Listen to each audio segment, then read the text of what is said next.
Jimmy, if you're able to read Margot's.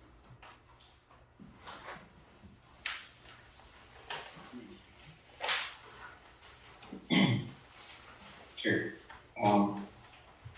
I remember that too, Sidney. Smoke feast is now junk food. I remember a death happening. My Jeets always told us to be quiet. She covered all the mirrors and windows up so we won't see our reflections. She told us we were too young to go to the memorial because Lula might get us. When the memorial happens, we all bake, and it's important to feed the grieving family and stay with them. Support them until feast day. I talked, but I'm too shy for camera. Sorry, went off topic.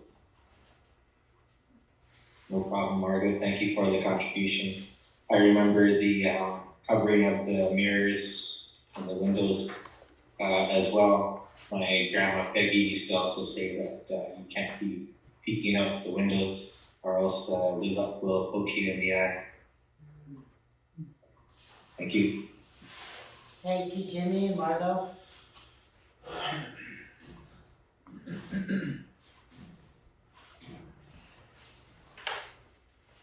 If there's anybody else.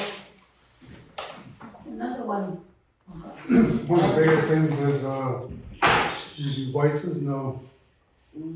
Just back in the day, there was no internet, no phones to communicate with one another.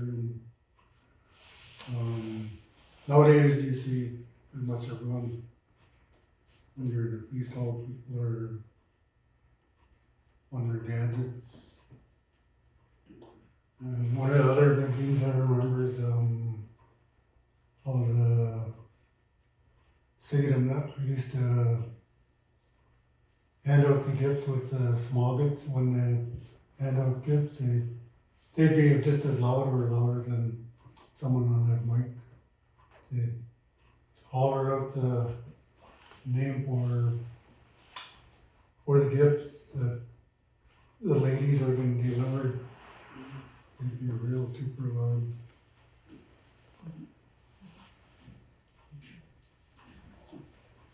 I remember when my Jeets came out at me one time.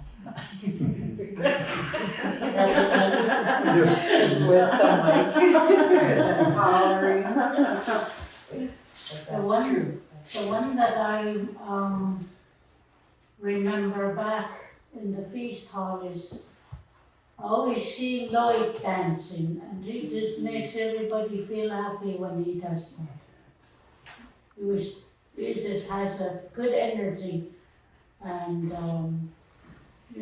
people were just looking, and even do all in the night, he would just stand there and dance with whoever was coming up with their dialogue.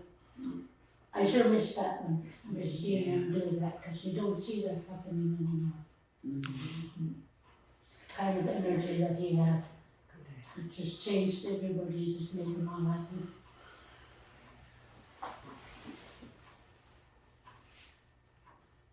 Thank you, Audrey.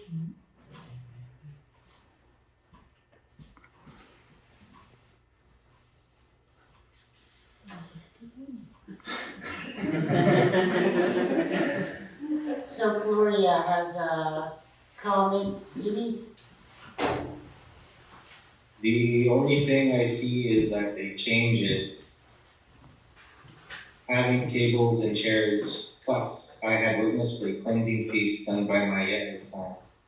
There is another feast held, a celebration of welcome of newborn, etc.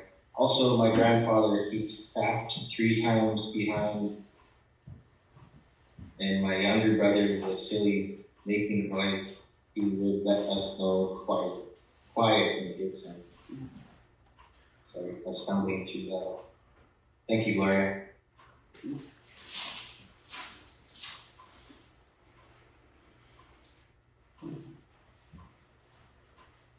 Thank you, Gloria. Anybody else?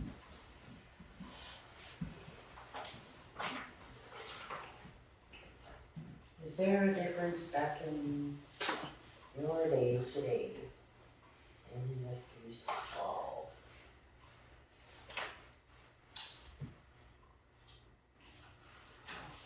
for me, I remember all of what you have said. The difference I see is, like you guys said, the fall was very full, lots of laughter, lots of family members putting in their well or their week just happily. And I remember we had a whole lineup of family to put in our Hawel or Gwelx or whatever it is in the hall. I just remember seeing all the family getting together in there.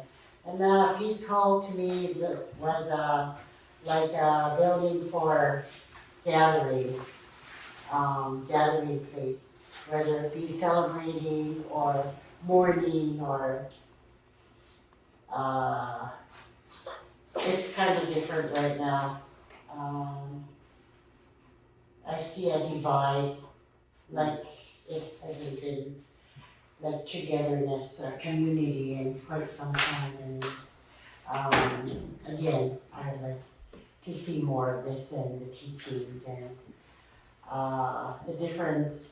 the other difference is, as our elders did to us with this teaching, I'm guessing we're the next generation that have to step up and talk to our kids, get rid of the device if they don't need it. I used to have to go chop wood or make kingly, make bread, and speaking for myself, I don't do that, and I should do that to my kids. So, but that just goes to show that we have a lot to do to help change to what's going to happen to our next generation. Like our great people did before us. Thank you. I got Charlie. Thank you.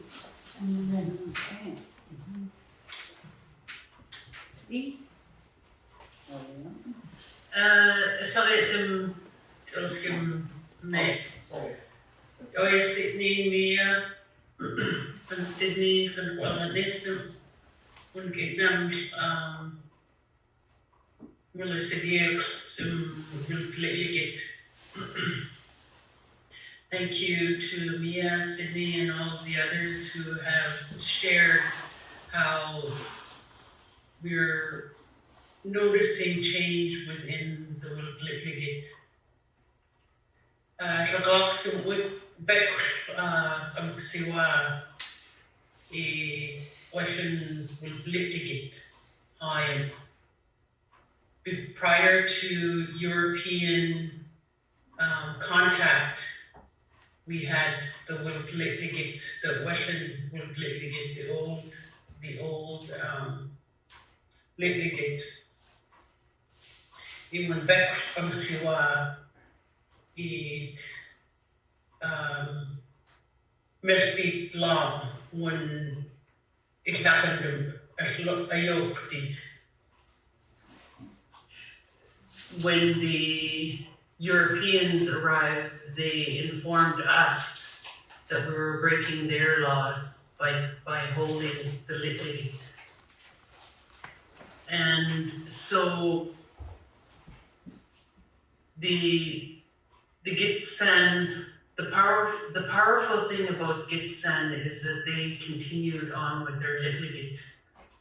The groups down south, further south, they were jailed, and many of them went underground and started doing their litigates secretly.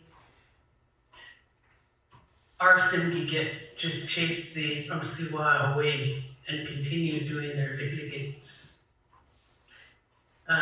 Prior to European contact, the Simgigit prepared all year long, for years even, to host a litigant, preserving foods, gathering furs, llagach yn gadael I gwy chlaen yn prior to the American paper dollar or the European paper dollar, our economy was based on furs for trade. When the gifts were handed out to the visitors, there was wheat and preserved foods, what the anthropologists back then referred to as a redistribution of wealth. And that was what our economy was based on. And since the European contact, it changed from wheat to the paper dollar. And I see that change happened with the smoke feast, because of the health implications of tobacco. They're now using the dollar in place of the tobacco. And there are a number of changes within the Litigate that I think just follow along with the societal change. And as time goes on, we're going to continue seeing these changes. And how do we either adapt, or how do we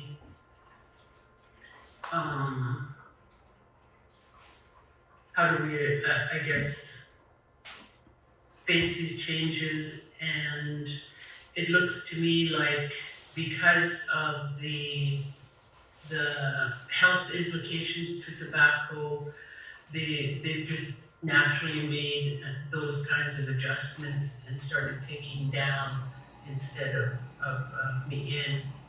But the symbolism of the purpose of the Niens is still there, and we still do the burning ceremonies after we have buried our loved one. Prior to European contact, we brought the remains of our deceased down into the fire pits near the river, and we milked the smeltgate. We burned the remains. It was a cremation. And when you hear the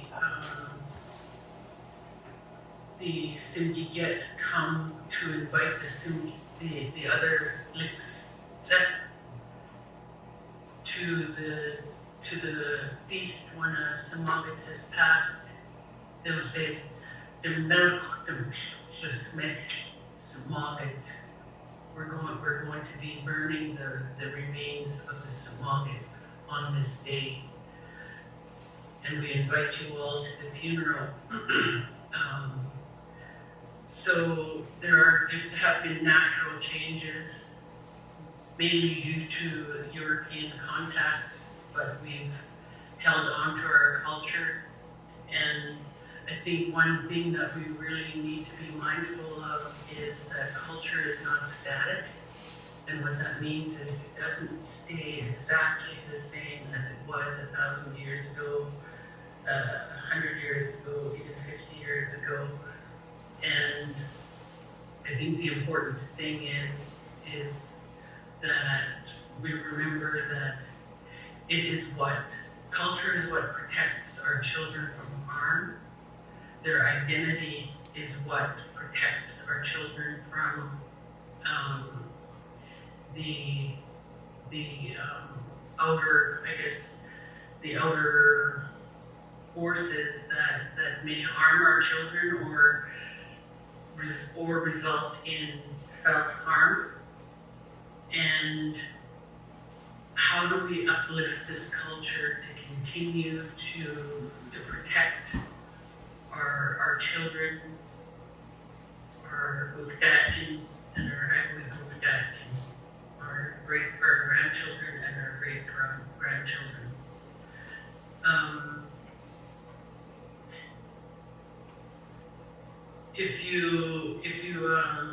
If you all think back, it was almost unheard of to hear of a suicide in our community. I think only recently we've only heard of a suicide in our community within the last maybe 10 years, and that's due to our culture. And I think this is something that we really need to uphold and really nurture our children and our grandchildren into this culture, because that's what protects them from these harms.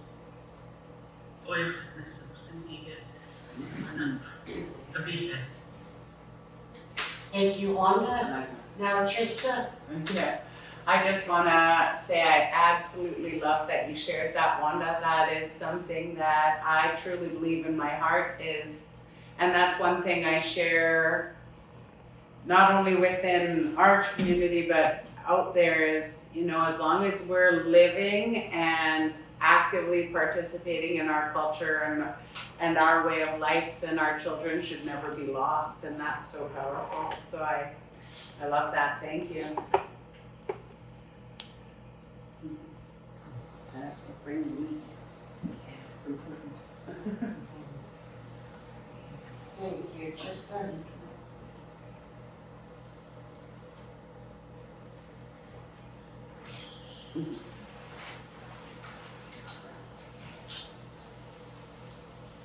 So, James. Just wanted to highlight that burning of the remains, Wanda, that you mentioned. I'm pretty sure that was a term that was trying to be, the last panel last night was trying to understand one of the phrases. I think they kept thinking it was burning of the blanket, but it sounded like the same word or phrase. So just highlighting that, hearing one question from one panel being answered by the next is a form of Gwelxians right there. So, thank you very much. And also it's 1-0 tonight.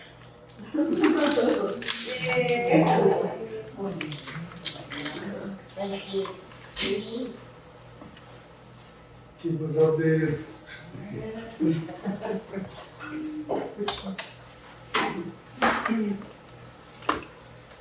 Sorry?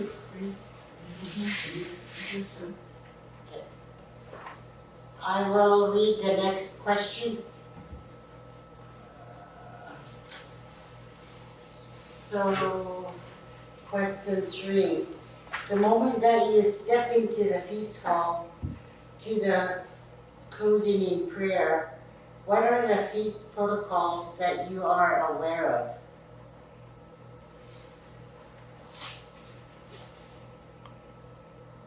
The moment that you step into the feast hall to the closing prayer, what are the feast protocols that you are aware of? You don't have to take my advice, but we're about 20 to 8, so I recommend someone handle this question as best they can, and others add on if they feel like something's been missed, just in light of time.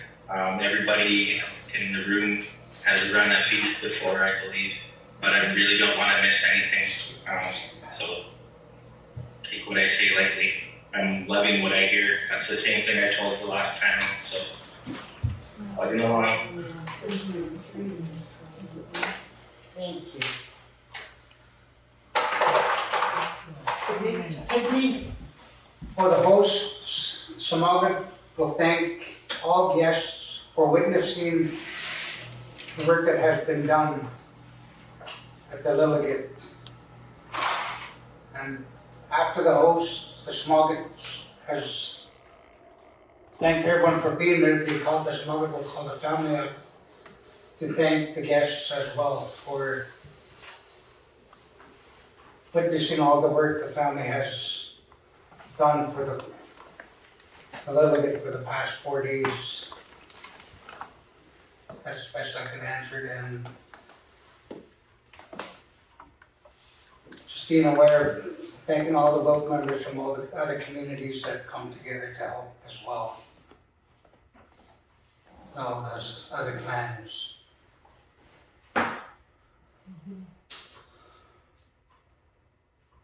And the moment, my thoughts are the moment I step into a feast hall. I'm there to witness. I'm there to witness as a guest, and I do my best to pay close attention, and do my best to stay seated and to keep quiet and to make sure that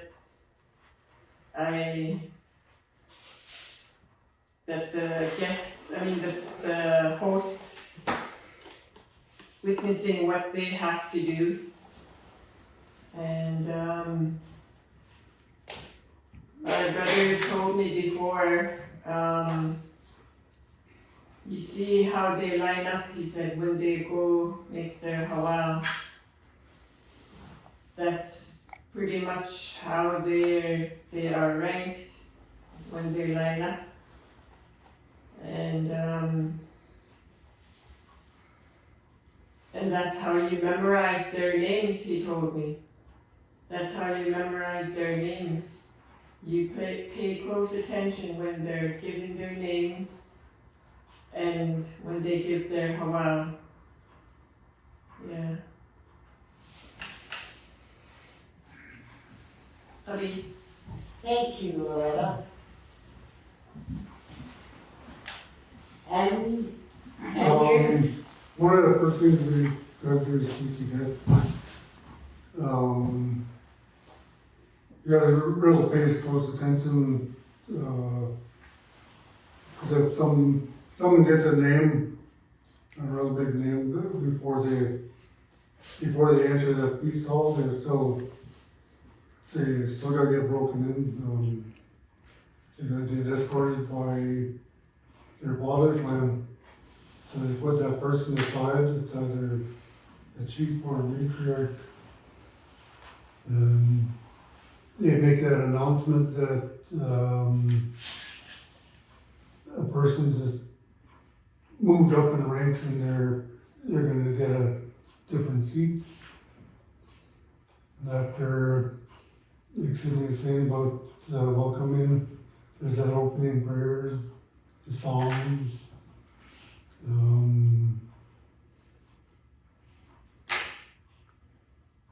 I think that's it. Just one second. Thank you, Andrew.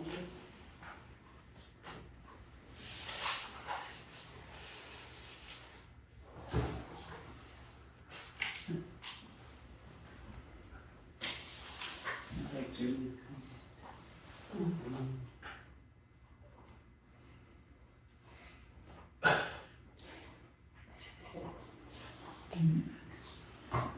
Okay. I can't see from here, your comment, Jimmy. Yeah. Oh. Oh. 3-0. Okay, I will read out the fourth question. When invited to a feast, why do some say no children allowed? Ruth. Ruth? My understanding of when they say that, when you get called to the feast and they say no children allowed, because at the feast you are there to witness the proceedings and to witness how the will does their duties. And we are supposed to sit still and be quiet and listen to everything that is being said. And if there's children there, sometimes it gets very, very loud, especially up here because of the bleachers. You can't hear the speaker, you can't hear the announcements, and you can't hear who they're calling up, like, for example, when it's time for apayit, sometimes you don't even hear the host calling the people up to count. I think that's why some places say no children allowed, because you're supposed to be there to witness, to listen, and to learn different steps that you will end up doing the same thing sometime down the road also.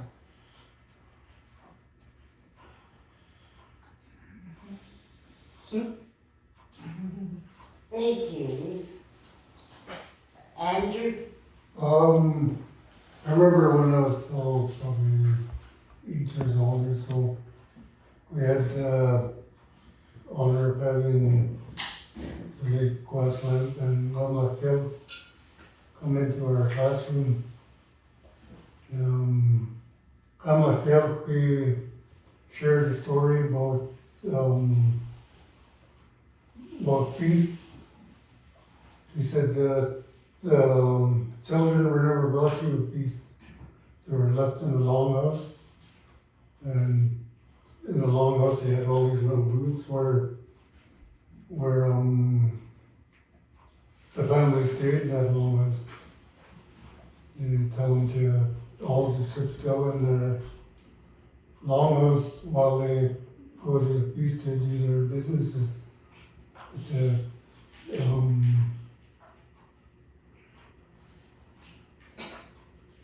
finish that story up. Remember they said it's Westerners to, if you guys run around, you guys keep still. Because business isn't done yet, so they told all those children to keep still. After all the parents left, all those kids were playing around, and I guess the Lulak came and did something to all those kids. They're all going crazy, except that one little person, one young person was in the corner. He was the only one that didn't play around with those kids. Kabit. Thank you, Andrew. Thank you, Ruth.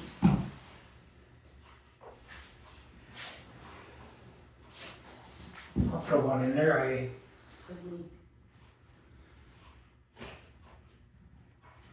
Took me a long time thinking about that answer, and what comes to my mind, the hosts of a feast would mention that at a smoke feast, just stating that there'd be no children allowed due to the, you could say, just due to the how big the chief is, and it'll be like Ruthie was saying, that we're here to witness and see all the work that's taking place for we big Sumagat or Sikamanat.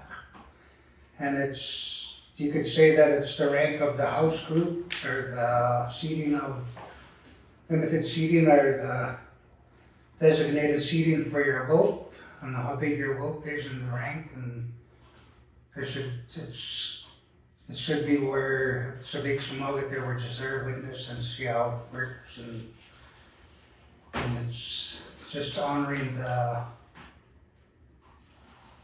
Swimgiget or Sigamnak, so wishes that there'd be no children there, like Andy was saying, there'd be a long house for them too, and it's just the rank of the designated seating of your table. or it kind of pushes someone over off your seat, and then you have to go to the overflow.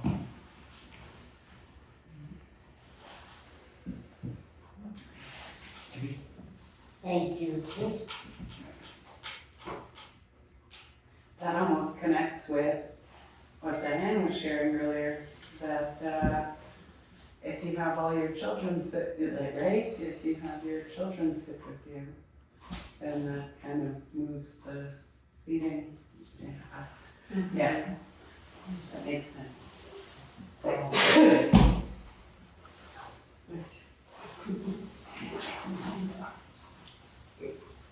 If there are no other comments,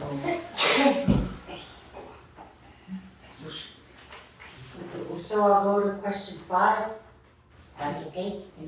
What are the steps, protocols taken in the feast hall following a funeral?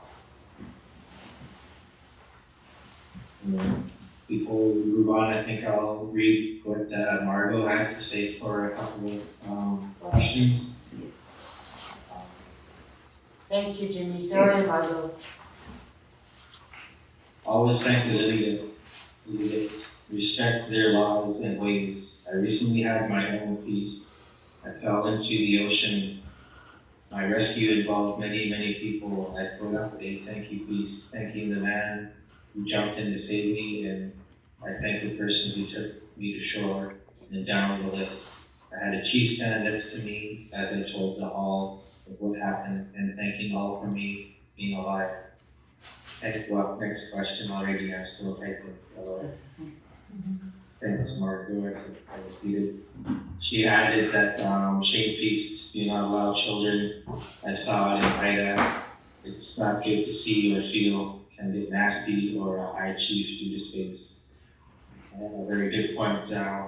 Sometimes things don't need to be heard by the youth.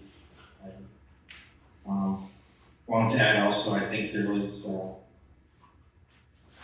it was said before too that due to limited space, they knew there'd be so many people at the chief's feast that there might not be kids allowed to those as well too because of the limited space.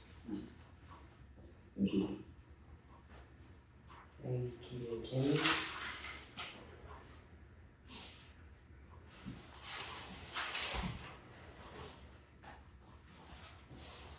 Okay. All right, I'll repeat question 5. I think question 5 is up now. What are the steps / protocols taken in the feast hall following a funeral?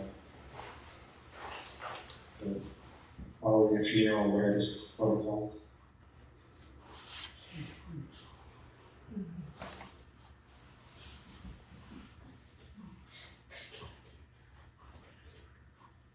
Well, that one's huge. I think I can try to take a stab at it. When he sabach samaget or wildet seit when wildet in ilsefit mulawit atleast. So when Samaget or one of the house members passes away, the house will have a meeting to go over their plans and their arrangements. Ton besegtigt naar de merleidsit, naar Gwelx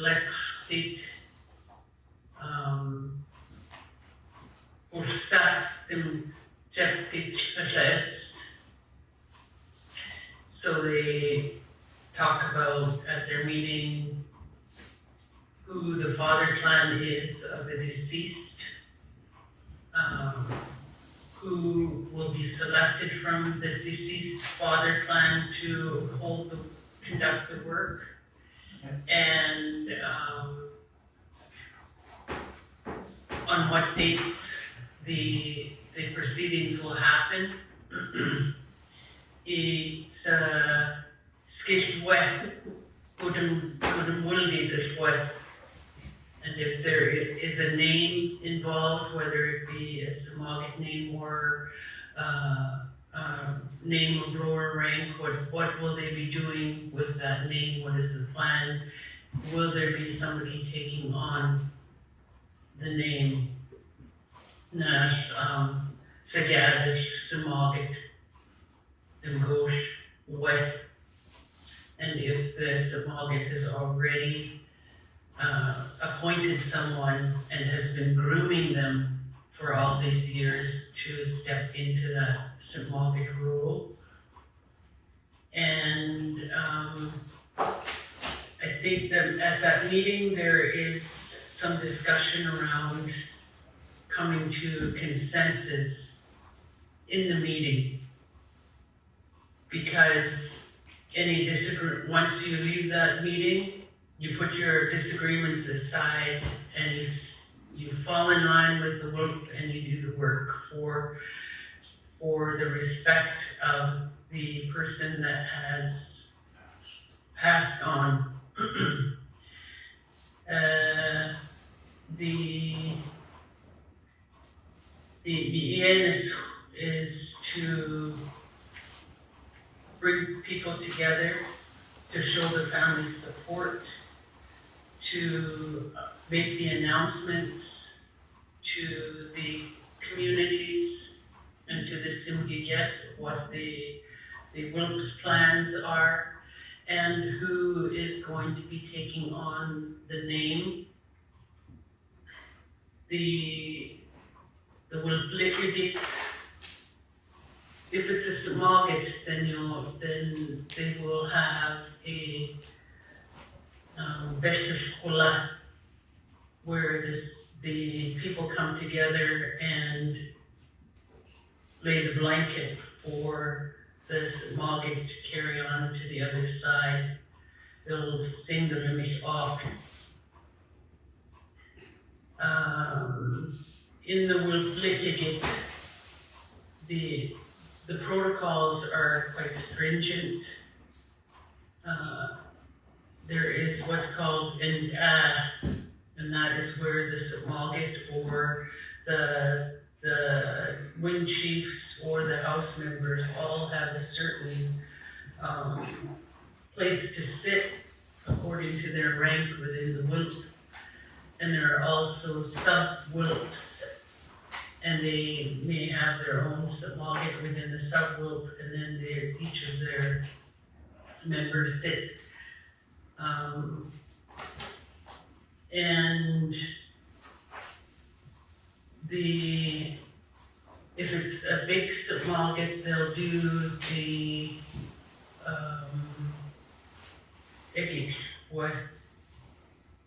when they go to each community, Alighting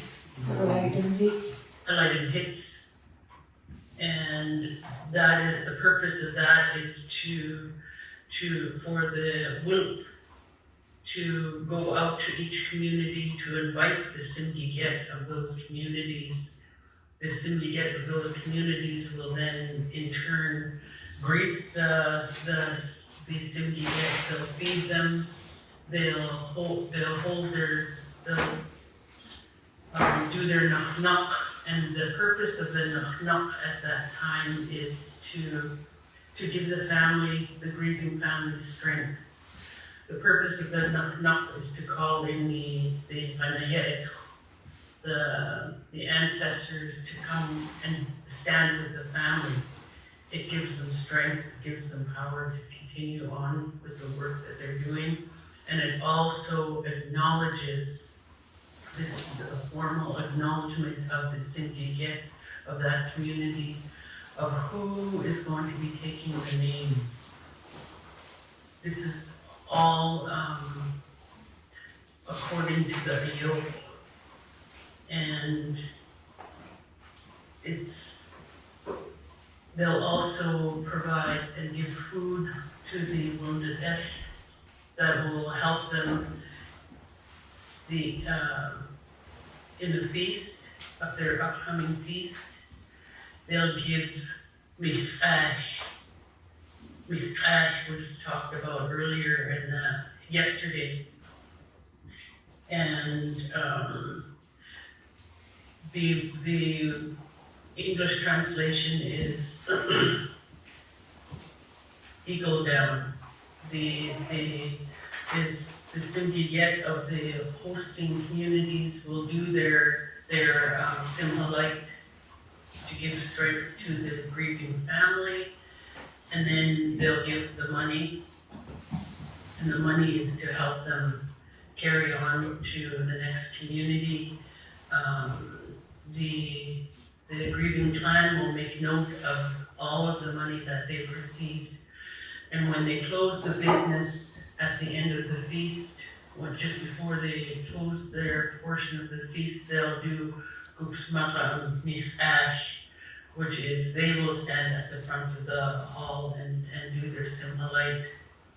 And they at one time had the eagle down, and it went down onto the visitors as a thank you, but now we pay back our Michash to the visitors, thanking them for acknowledging the invitation, honoring the invitation, for coming.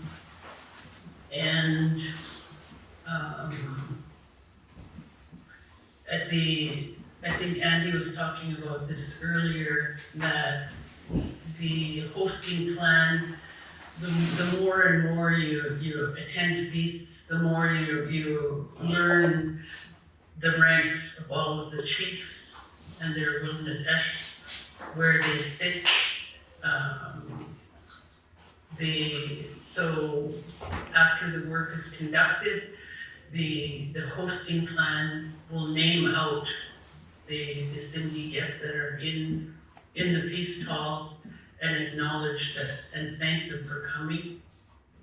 All of the gifts, all of the week, all of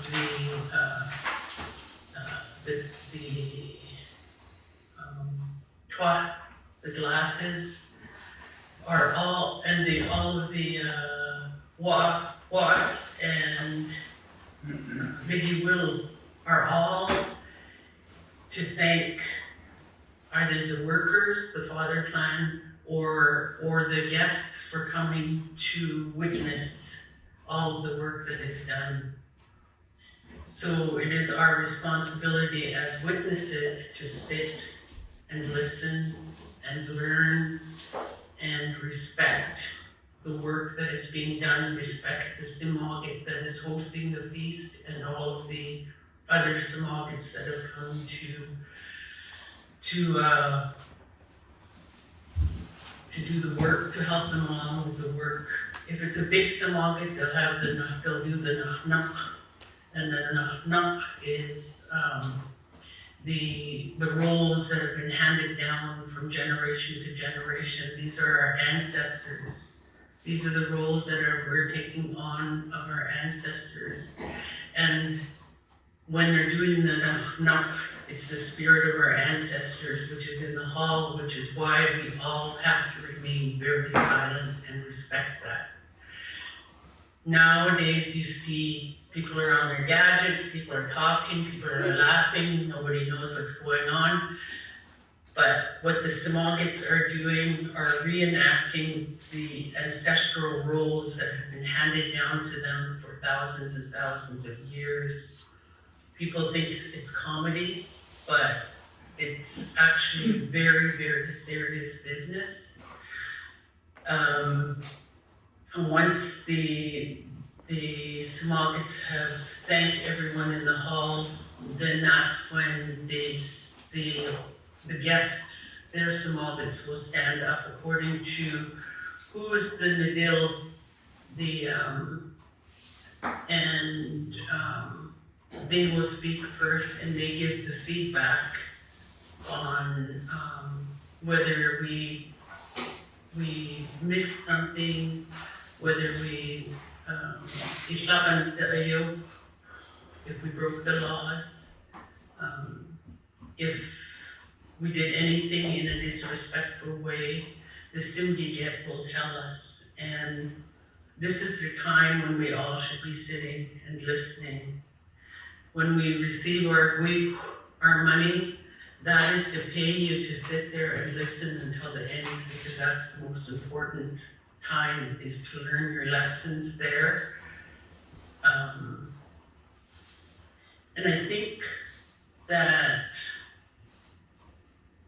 I know that so many of our people are saying that we're losing our culture, but I don't think so. I think we just need to sit and really pay attention, and then when it's our turn, really act upon everything that we've learned, and really groom our own children to take on this work as well. We haven't lost the culture, we're just not, and we don't know where we're missing how to hand this on to our next generation. I don't think any of us in this room can say we've lost our culture. We all know it, right? So it's up to us to take it up and to hand it on to our children and to our grandchildren. And I think that's all that I wanted to say. I don't even remember what the question was.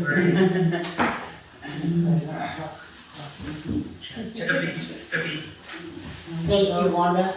Now there's a term or a word that's connected, sorry, Audrey, just a quick question. The term or word connected to when you do your knock, it's attached to a name in that will. What's that called? There's a word for it. A term for what? A word in Simalgach that connects your knock to your, it's usually connected to a name, right? When you do your knock, it's connected to a name, but there's a word. I'm sure it was. Oh, It's right here. yeah, I know, I'm like, that's okay. We'll think about it. It'll come to us. Just jot it down. Yes. I'm gadi on Neddy Wilbert to say to win it. This is our able meeting, can't know, member to Wilbert. It's a knock on Hoxford side winded. Leidend die al-algeha nam die gesteld go nam die de gestudeerd met de mechels plans dit gisteren nog niet. Ik ga al-algeha dit ne die naadze am siwama goed. Ne die nog niet anybody to am siwama dit juk side winded. The connects we say that, but we too have to change and start learning the language. We can't exclude our language, that's where our dachget is. In the Angadi Tosla Yuksad Winston Nier, named the exercisements, I always remember, Kulon no Kawil. Kabir now and the one side one.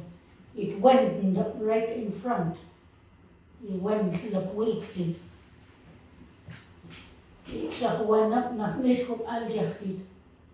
Nee, ik zei van de middel, oh, dan is het achter. Nee, leer het nou ook van aangelegd. Ik nog niet Kabir wilted. Het ontvist middel lauw. Met een die gesteld van die ik zeg, met een kortweg raakt, ik was niet te wil betlaat aan de kolijn, niet door die een school te passen. En dan die nog net liggen heeft naast aan zwaan. We have places now where we can go to learn the language. There doesn't need to be a huge one, just as long as it's a feast term, amt. 'cause nu en lo skiltach get algech. Sorry to say this, but this witnessed it when I attended their meeting in the and Swan. And another one is Sigio Hox not Galleelsen. It needed a knock. Will select some argument. Och där in där I kidach naas kos willetten. Het leelsit nedit en aktit na Gwelx och där in gewoon niet koers verklaard. Nedit en aktit en het leelsit. Nedit goed het hebben. Ik zeg wil. Zo. No, Galleelsit nedit en aktit na Gwelx gewoon niet koers goed. Dat het makset. Misschien nog net iets was en nou wat was. Kan net iets met een jukje na. Family member. Stik ik. Anybody. Net iets met een jukje. Yeah. Just like what I said earlier. Als Hilde Harms niet messen laat worden, hij scoort van Debbie. Nee. Hij ook was het schaatst.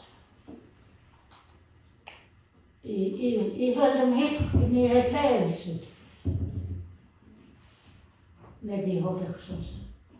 Hield wonen. Nog niet hield family members. Niet dit hem lid goed. De man lijn dit laat komen nooit. Niet wil je scoort goed. Scoort van dan net ook schieten met lezen. Hobby. Thank you, Audrey. Sidney? I might have misread how it went, but I understood all the protocols for the feast, but what caught me is following the funeral is what I understood, I thought, where I was going. So on my question was, the Smogit was, for my answer for that is the Smogit inviting people that attended the funeral to bring their bowls and their cups and their spoons to join them at the feast. That's how I answered that question. The way it said on here, it says, what are the protocols after the following of a funeral? That's what I thought it was going to be, where the Smog is telling everyone not to get lost and go anywhere to join us with the Lilligate that's going to take place. That's what, the way I see the question. Yeah. No one's to get lost, come join the hosts to the feast and witness the work that's going to take place. That's how I answered that question.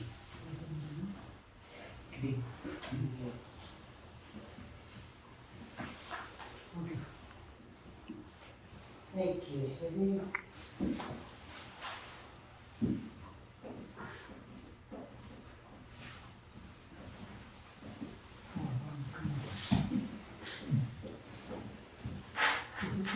Gloria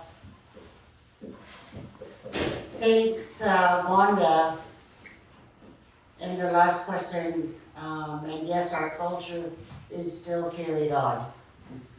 Jimmy said 4-1 Canucks after the first. I'd like to answer, or to say what you're supposed to bring your bowls and your cups and your spoons. Yeah. So the host's not giving us a styrofoam cup or a bowl. Oh, okay, yeah.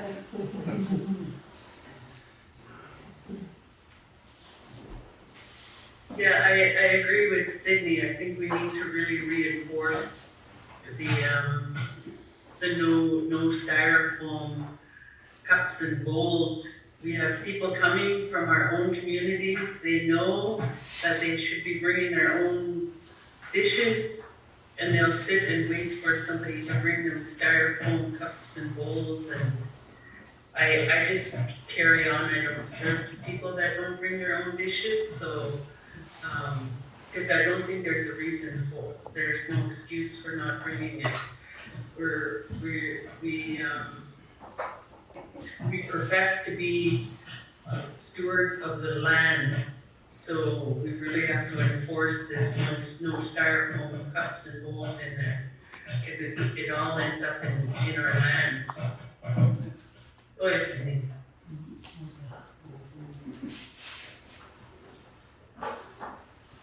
Thank you, Wanda. Go green. I think that was it. Does anybody else want to add to question 5?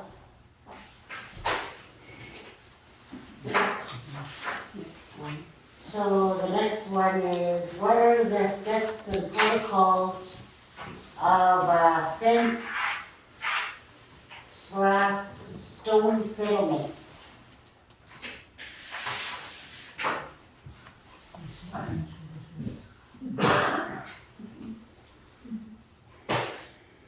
Pretty much the same as. Some of them answered that question already. The only difference is, at the end of the settlement piece, they usually announce who's gonna build the fence. Yeah. And they usually pull in their same workers all the way through, right? This secretary.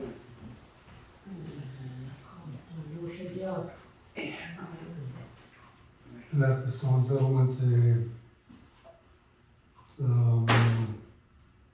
a milk sale dress up and Right. they bring the spirits back up to the family that they're hosting compared to the settlement piece where no one dances or plays games on the table.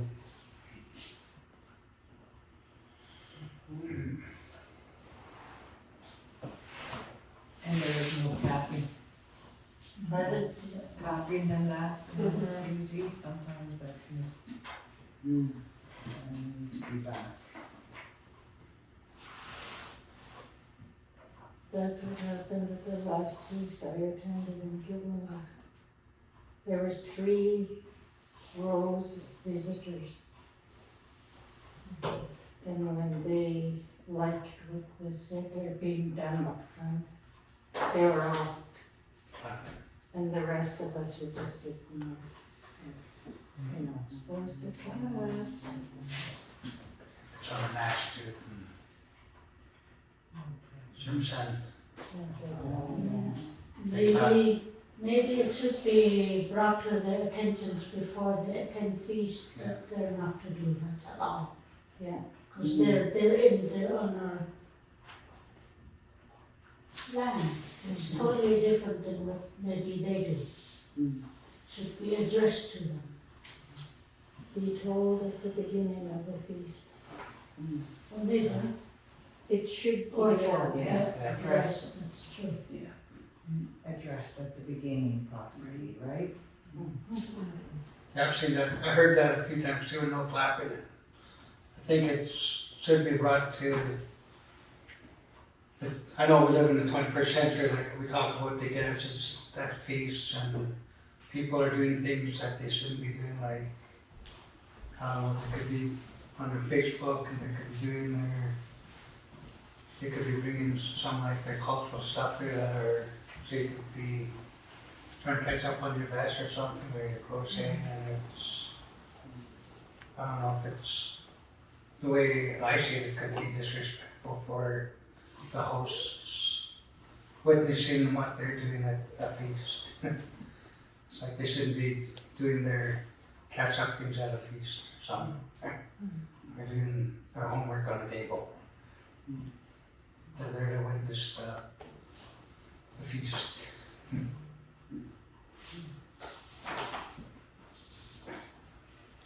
There's a comment too there.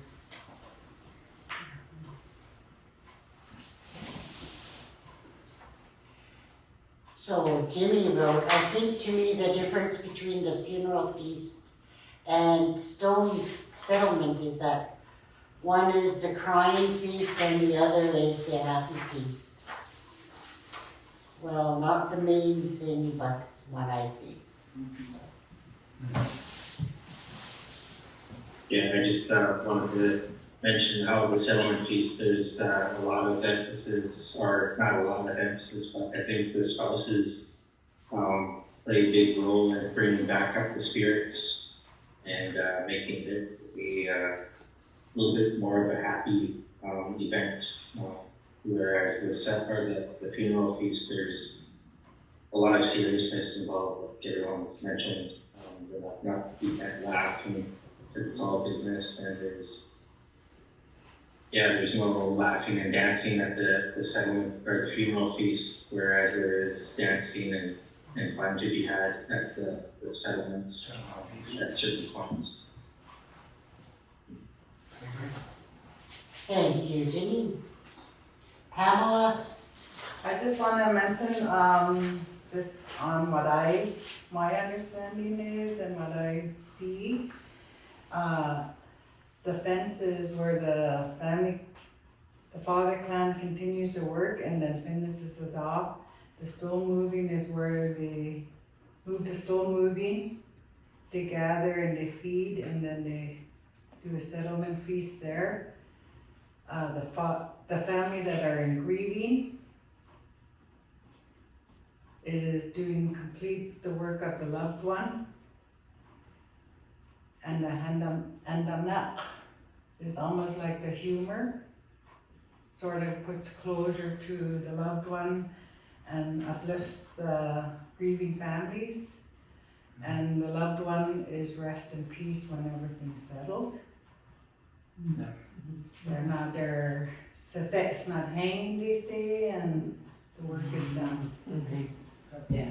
That's right. Thank you, Sidney, Yeah, it's not up there anymore. Right. And that's my part of view, and then if I'm still learning as a process, and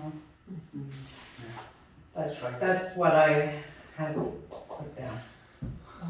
That's right. Thank you, Pamela. Is there anybody else? Tony? Want to come take me? Oh. Nabbi Algefana. Hey, take me.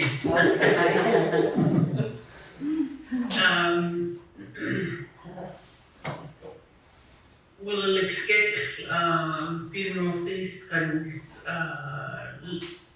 living some love. The difference between the funeral feast and the living some love. The funeral feast handles all the business of the Kamel Shesmech Sabat, the burial or the burning of the one who was passed on, paying all of the workers, and making plans for the headstone and the fence. The headstone is when the names are passed on. When the rights entitled to the lahiyat, if it's a we samagit, are passed on to the successor. The grieving period of install is now over. The time of tears is now over, and the Nuck really step up and play a significant role during this time. If there's, when they're pulling the stone, when Eftik La, the Nuck will stand at different stations as they have since the beginning of time, and will feed the people that are dragging the stone to the graveyard. And during the feast, they will come out, they'll dress up, they will have they help bring up the spirits of the Wibnatesh to signify that this is the end of the grieving period. And it's also a good opportunity for the spouses to really step up and be recognized as the husband or the wife of the hosting plan. And I think I agree, it's a time for happiness, and the community comes out and helps bring up the spirits of the family who had been grieving for about a year.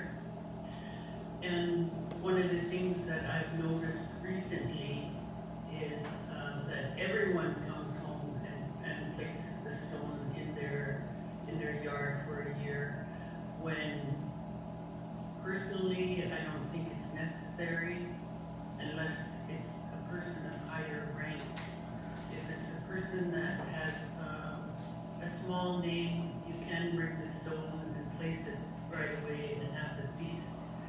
And if it's a wee Samogit, then or the wing chief or somebody of a higher rank, then you bring it and you place it in the yard.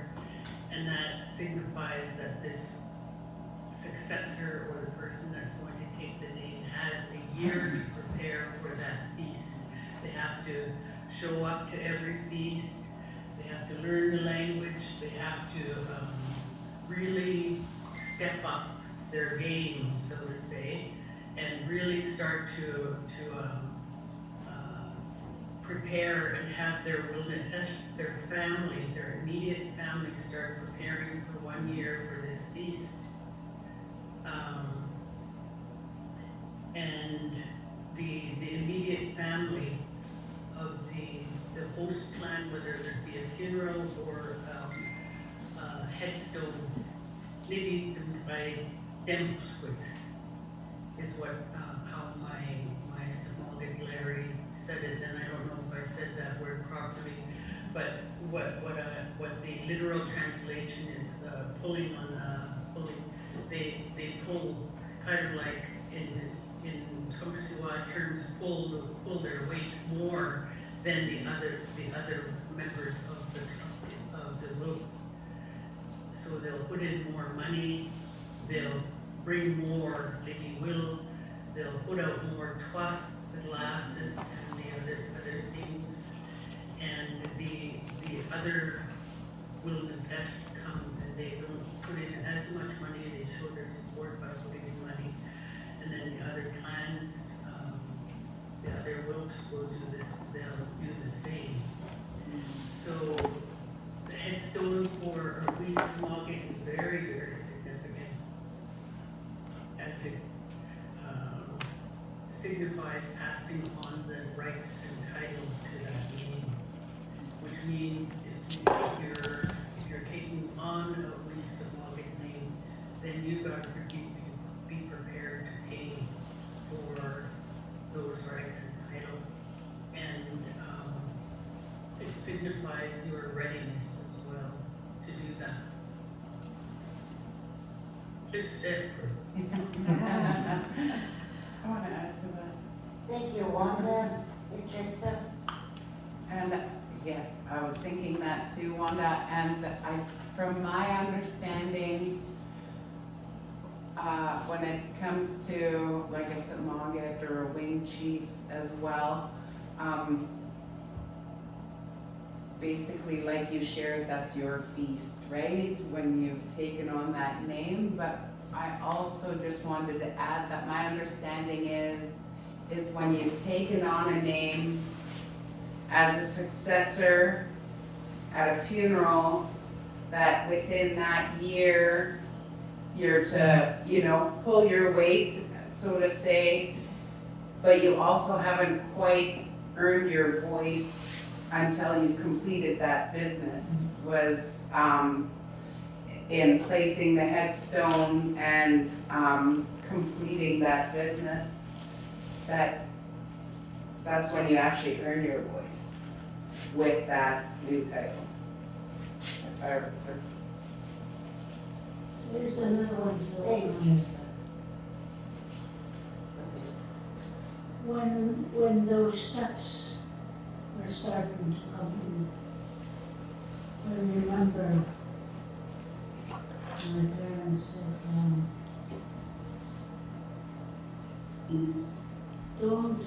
don't cry over them too long. You have to let them go, otherwise they're just walking or walking. That is the reason why they put these up, is for this person to find his way. And we have to let go and no more grieving. It's a hard thing to do, we still have them in our heart. We walk with the happy thoughts that they have given us. We walk with strength that they have left for us to use. Those are the things we remember of what they do, what they have given us, and be grateful for that, but we have to do this big step by letting them go. Because we don't want them to lose theirs. That is not what we want them to do, we want them to go. Like we do the songs in the feast, Every Yang. We're singing it, and then we're crying still deep down. That's those stairs. Right. Thank you, Audrey. It might be a bit off topic, but it's something to follow with what Audrey said.